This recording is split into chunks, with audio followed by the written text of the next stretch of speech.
Selamat siang investor, kembali bersama saya Melina dari Mexico Futures.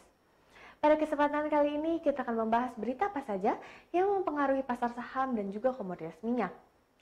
Bursa saham Amerika Serikat berakhir lebih tinggi pada akhir perdagangan Senin waktu setempat atau Selasa waktu Indonesia Barat, membalikan kerugian besar pada awal perdagangan. Penguatan terjadi karena investor mencerna pengumuman terbaru dari Federal Reserve.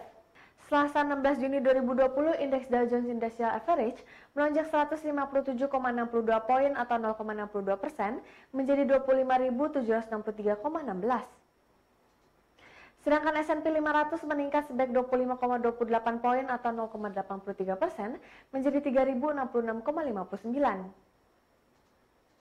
Indeks komposit Nasdaq naik 137,21 poin atau 1,43% menjadi 9.726,02. Tiga rata-rata indeks utama di bursa saham Amerika Serikat diperdagangkan melemah tajam pada hari sebelumnya, dengan Dow Jones turun lebih dari 760 poin. Semua 11 sektor utama S&P 500 berakhir lebih tinggi, dengan sektor keuangan naik sebesar 1,38%.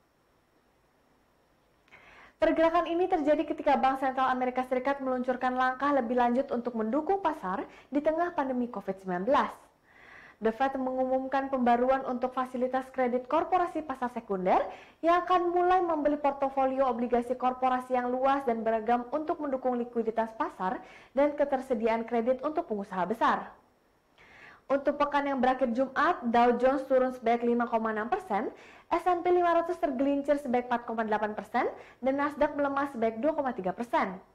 Mencatat minggu terburuk mereka sejak 20 Maret lalu. Tidak ditampik, pandemi COVID-19 masih menjadi persoalan yang menekan pergerakan pasar saham.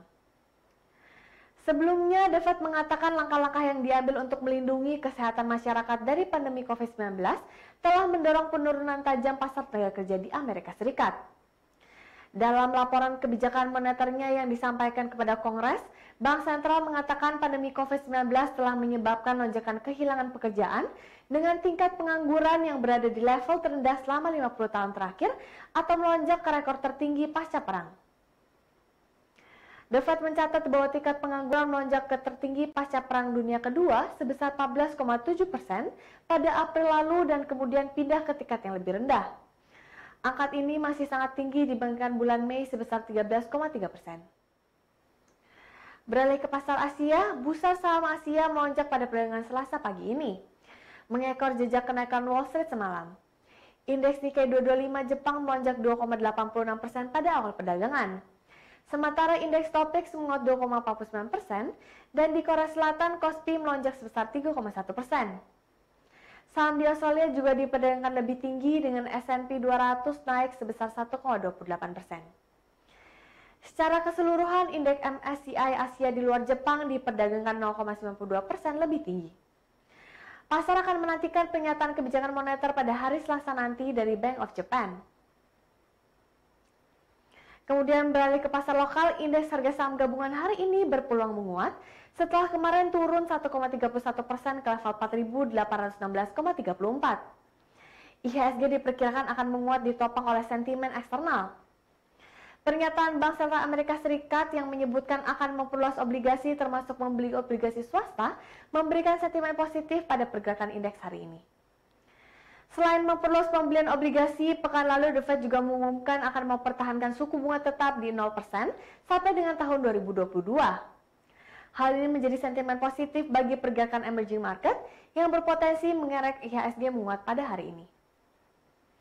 Selain itu, masa transisi PSBB yang diterapkan seharusnya menimbulkan sentimen positif di pasar. Namun, pembukaan mal dikhawatirkan akan menambah potensi second wave dari COVID-19. Maka diprediksi untuk hari ini IHSG akan bergerak pada level support di 4.800 hingga dengan 4.712 dan level resistance pada level 4.850 hingga dengan 4.918. Beralih ke berita minyak, upaya para produsen minyak global yang tergabung dalam OPEC Plus seperti Arab Saudi, Rusia, dan koleganya untuk memangkas produksi besar-besaran setidaknya mampu membuat pasar tidak terlalu gelisah di tengah ancaman gelombang kedua wabah virus corona. Optimisme bahwa OPEC Plus mampu memegang teguh komitmen untuk memangkas output disampaikan langsung oleh Menteri Energi Uni Emirat Arab. Panel pengawas OPEC Plus dijadwalkan akan menghelat pertemuan Kamis ini untuk memonitor perkembangan pelaksanaan pemangkasan output. Sentimen positif lain yang juga mampu meredam kejatuhan harga adalah kenaikan hasil produk minyak mentah akibat produksi kilang minyak yang meningkat sebesar 8,2% untuk mengimbangi kenaikan permintaan. Di sisi lain, produksi minyak Amerika Serikat juga diperkirakan akan drop menjadi 7,63 juta barel per hari pada bulan Juli nanti menurut United Arab Emirates. Perusahaan jasa energi Amerika Serikat melaporkan jumlah rig yang digunakan di Amerika Serikat turun di bawah angka 200 dan menjadi yang terendah sejak tahun 2009.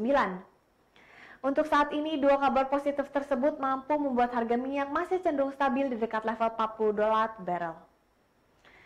Namun, jika lonjakan kasus harian terus terjadi dan bahkan tereskalasi secara jumlah dan geografis hingga menyebabkan lockdown kembali diterapkan, maka harga minyak akan kembali sangat tertekan.